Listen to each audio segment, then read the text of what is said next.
Hello welcome back to our channel. 2024 January രജിസ്ട്രേഷൻ്റെ registration start ചെയ്തിട്ടുണ്ട്.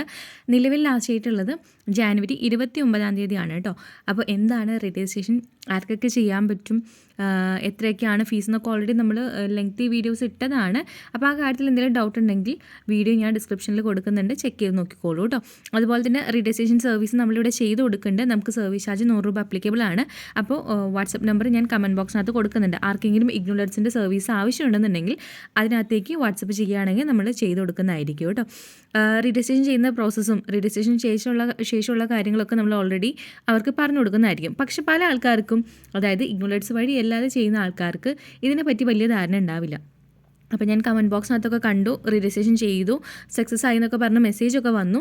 പക്ഷേ പ്രൊഫൈലിനകത്ത് സബ്ജക്ട്സ് കാണാനില്ല. അതുപോലെ തന്നെ രജിസ്ട്രേഷൻ സൈറ്റിനകത്ത് നോക്കുന്ന സമയത്ത് നോട്ട് പെയ്ഡ് എന്ന് പറഞ്ഞിട്ടാണ് കാണിക്കുന്നത്.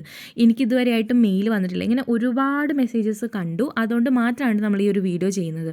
അപ്പോൾ നിങ്ങൾക്ക് ഈ രജിസ്ട്രേഷൻ ചെയ്തതിന് ശേഷം എന്തൊക്കെയാണ് കാര്യങ്ങളെന്ന് അറിയാൻ വേണ്ടിയിട്ടുള്ളതാണ് ഈ ഒരു വീഡിയോ. ഒരിക്കലും നിങ്ങൾക്ക് ഇതിനെപ്പറ്റി അറിയാനുണ്ടെങ്കിൽ സ്കിപ്പ് ചെയ്യരുത് കേട്ടോ. അപ്പോൾ ഇതിന് വേണ്ടിയിട്ട് നമുക്കൊരാളെ എക്സാമ്പിൾ നോക്കാം കേട്ടോ. അപ്പോൾ നിങ്ങൾ രജിസ്ട്രേഷനൊക്കെ ചെയ്തു, നിങ്ങൾക്ക് പേയ്മെൻറ്റ് അടച്ച ഉടനെ തന്നെ മുകളിൽ ഇങ്ങനെ ട്രാൻസാക്ഷൻ സക്സസ്ഫുൾ പ്രിൻ്റ് റിസിപ്റ്റ് എന്ന് പറഞ്ഞൊരു മെസ്സേജ് മുകളിൽ വരും. അതിനകത്ത് ക്ലിക്ക് ചെയ്ത് കഴിഞ്ഞാൽ ഒരു റെസിപ്റ്റ് കിട്ടും. ആ റെസിപ്റ്റ് കിട്ടിക്കഴിഞ്ഞാൽ നിങ്ങളുടെ രജിസ്ട്രേഷൻ പ്രോസസ്സ് കംപ്ലീറ്റ് ആയിട്ടുണ്ട്. പിന്നെ നമുക്ക് വേറെ മെയിലോ കാര്യങ്ങളോ ഒന്നും വരില്ല കേട്ടോ. ഫസ്റ്റ് അഡ്മിഷൻ എടുക്കുന്ന സമയത്ത് മാത്രമാണ് നമുക്ക് കൺഫർമേഷൻ മെയിലും എൻറോൾമെൻറ്റ് നമ്പറും കാര്യങ്ങളൊക്കെ വരുന്നത്. ഒരിക്കലും രജിസ്ട്രേഷൻ ചെയ്യുന്ന സമയത്ത് അങ്ങനത്തെ മെയിലോ കാര്യങ്ങളോ ഒന്നും വരില്ല. അപ്പോൾ നമുക്ക് ആ ഒരു PDF കിട്ടിക്കഴിഞ്ഞാൽ നിങ്ങളുടെ രജിസ്ട്രേഷൻ കംപ്ലീറ്റ് ആയിട്ടുണ്ട്. അപ്പോൾ അങ്ങനെ നമ്മുടെ രജിസ്ട്രേഷൻ പോർട്ടലിൽ വന്നിട്ട് കുറച്ച് താഴോട്ട് പോയി കഴിഞ്ഞാൽ ഇവിടെ നിങ്ങളുടെ പ്രോഗ്രാമിൻ്റെ പേരുണ്ടാവും. അതിനകത്ത് ക്ലിക്ക് ചെയ്യുക എന്നൊരു ഓപ്ഷനുണ്ട്. അത് കൊടുത്തു കഴിഞ്ഞാൽ നമ്മുടെ പേരും ഡീറ്റെയിൽസും കാര്യങ്ങളൊക്കെ വരും. കുറച്ചുകൂടെ താഴോട്ട് പോയി കഴിഞ്ഞാൽ നിങ്ങൾ ഏതൊക്കെ സെമ്മിലൊക്കെയാണ് പേയ്മെൻറ്റ് അടച്ചിട്ടുള്ളത്, ആ പേയ്മെൻറ്റ് ചെയ്ത എല്ലാത്തിൻ്റെയും ഡീറ്റെയിൽസ് നമുക്കിവിടെ കാണാൻ കഴിയും. അതായത് രജിസ്റ്റേർഡ് കോഴ്സിൻ്റെ എല്ലാ ഡീറ്റെയിൽസും നമുക്കിവിടെ കാണാൻ സാധിക്കും. ഇനിയല്ല, നമുക്ക് ഓരോ തവണയും നമ്മൾ ചെയ്തതിൻ്റെ പ്രൂഫ് നിങ്ങൾക്ക് കാണുന്നുണ്ടെങ്കിൽ ഇവിടെ സൈഡിൽ ഹിസ്റ്ററി ഓഫ് ഫ്രീ രജിസ്ട്രേഷൻ എന്നൊരു ഓപ്ഷൻ ഉണ്ട്. അതിനകത്ത് ക്ലിക്ക് ചെയ്യുക കേട്ടോ, ലെഫ്റ്റ് സൈഡിലുണ്ട്. അപ്പോൾ ഇതാ നമ്മൾ ഓരോ സെഷനിലും അടച്ചേക്കുന്ന രജിസ്ട്രേഷൻ്റെ സ്ലിപ്പും കാര്യങ്ങളും നിങ്ങൾക്ക് ഇവിടുന്ന് കിട്ടും. അതായത് നേരത്തെ ഞാൻ പറഞ്ഞില്ലേ, നിങ്ങൾക്ക് പേയ്മെൻറ്റ് സക്സസ് ആയി റിസിപ്റ്റ് പ്രിൻ്റ് എടുക്കാൻ വേണ്ടി പറഞ്ഞിട്ടൊരു PDF കിട്ടില്ലേ, അതേ സെയിം PDF നിങ്ങൾക്ക് ഇവിടെ നമ്മൾ രജിസ്ട്രേഷനിൽ വന്നിട്ട് രജിസ്ട്രേഷൻ ഹിസ്റ്ററി നോക്കിക്കഴിഞ്ഞാൽ നിങ്ങൾക്ക് ഇവിടെ കാണാൻ സാധിക്കും. ഇതിൻ്റെ റൈറ്റ് സൈഡിലോട്ട് പോയി കഴിഞ്ഞാൽ ഇവിടെ സബ്മിറ്റഡ് എന്ന് പറഞ്ഞിട്ട് കാണിക്കും. സ്റ്റാറ്റസിനകത്ത് ഏറ്റവും തറ്റത്തായിട്ട് പ്രിൻ്റ് എന്ന് പറഞ്ഞിട്ട് ഗ്രീൻ കളറിൽ കാണിക്കും. അങ്ങനെ ഗ്രീൻ കളറിൽ പ്രിൻ്റ് എന്ന് പറഞ്ഞ് കാണിച്ചാൽ മാത്രമാണ് സക്സസ് ആയിട്ടുണ്ടാവുള്ളൂ. പല ആൾക്കാരുടെയും നോട്ട് പെയ്ഡ് എന്നൊക്കെ പറഞ്ഞിട്ട് ഇങ്ങനെ ഒരു മഞ്ഞ കളറിലൊക്കെ കാണിക്കും. അങ്ങനെയൊക്കെയാണെന്നുണ്ടെങ്കിൽ അത് സക്സസ് ആയിട്ടില്ല എന്നാണ് അർത്ഥം. നിങ്ങളുടെ അക്കൗണ്ടിൽ നിന്ന് പൈസ പോവുകയും ചെയ്തു, എന്നാൽ ഇവിടെ ഇങ്ങനെ ഗ്രീൻ കളറിൽ പ്രിൻ്റ് എന്ന് പറഞ്ഞിട്ട് കാണിച്ചിട്ടില്ല എന്നുണ്ടെങ്കിൽ അത് ഫെയിൽ ആയി എന്നർത്ഥം. അപ്പോൾ ഒരു 3 to 5 അല്ലെങ്കിൽ 3 to 7 വർക്കിംഗ് ഡേയ്സിൻ്റെ ഉള്ളിൽ ആ സംഭവം നിങ്ങൾക്ക് എന്ത് ചെയ്യുന്നതായിരിക്കും, റീഫണ്ട് ആവുന്നതായിരിക്കും കേട്ടോ. അങ്ങനെ പല ആൾക്കാർക്കും ചെയ്തു എന്ന് വിചാരിച്ചിട്ട് ഫെയിൽ ആയിട്ടുള്ള ഒരുപാട് കേസസ് ഉണ്ട്. അപ്പോൾ നിങ്ങൾ രജിസ്ട്രേഷൻ ചെയ്യുമ്പോൾ അത്രയും ശ്രദ്ധയോട് വേണ്ടിയിട്ട് മാത്രം ചെയ്യണം കേട്ടോ. ശ്രദ്ധയില്ലാതെ ചെയ്ത് കഴിഞ്ഞാൽ ഇൻ കേസ് അത് ഫെയിൽ ആയിട്ടുണ്ടെങ്കിൽ നിങ്ങൾ അറിയില്ല. നിങ്ങളങ്ങനെ അറിയാതെ ആ ഒരു സെമ്മ് മൊത്തം കഴിഞ്ഞ് പോവുകയാണെങ്കിൽ നിങ്ങൾക്ക് 6 മാസമായിരിക്കും നഷ്ടപ്പെടുക. അപ്പോൾ നിങ്ങൾ ചെയ്യുന്നുണ്ടെങ്കിൽ, സ്വന്തമായിട്ടാണ് ചെയ്യുന്നതെങ്കിൽ ചെയ്തതിന് ശേഷം ഈ ഒരു PDF എടുത്ത് വെക്കണം കേട്ടോ. ഇവിടെ ഒരു PDF വന്നിട്ടില്ല എന്നുണ്ടെങ്കിൽ അതിനർത്ഥം നിങ്ങൾ ചെയ്തത് ഫെയിലായി എന്നതാണ്.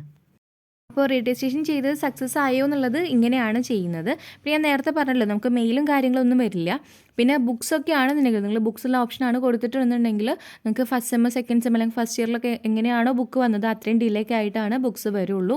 പിന്നെ എക്സാം എഴുതുന്ന കാര്യം അങ്ങനെ തന്നെയാണ്. നമ്മൾ ഫസ്റ്റ് ഇയറിൽ അല്ലെങ്കിൽ നിങ്ങൾക്ക് ഫസ്റ്റ് സെമ്മിലും സെക്കൻഡ് സെമ്മിലും എങ്ങനെയാണോ എക്സാം എഴുതിയിരുന്നത് അതുപോലെ തന്നെ അതേ കണ്ടീഷൻ തന്നെയാണ് സെക്കൻഡ് ഇയറിനും വരുന്നത്. അതായത് ഇയർ വൈസ് പ്രോഗ്രാം ആണെന്നുണ്ടെങ്കിൽ നിങ്ങൾ അഡ്മിഷൻ എടുത്തിട്ട് 1 ഇയർ കഴിഞ്ഞിട്ടാണ് നിങ്ങൾക്ക് എക്സാം ഉണ്ടായത്. സെം വൈസ് ആണെന്നുണ്ടെങ്കിൽ 6 മാസം കൂടുമ്പോൾ എക്സാം ഉണ്ടാവുന്നുണ്ട്.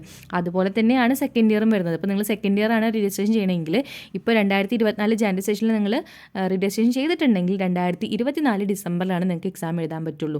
അതേസമയം MBA ഒക്കെ ആണെന്നുണ്ടെങ്കിൽ ഇപ്പോൾ രജിസ്ട്രേഷൻ ചെയ്യുകയാണെങ്കിൽ ഈ വരുന്ന ജൂണിൽ എക്സാം എഴുതാൻ പറ്റും.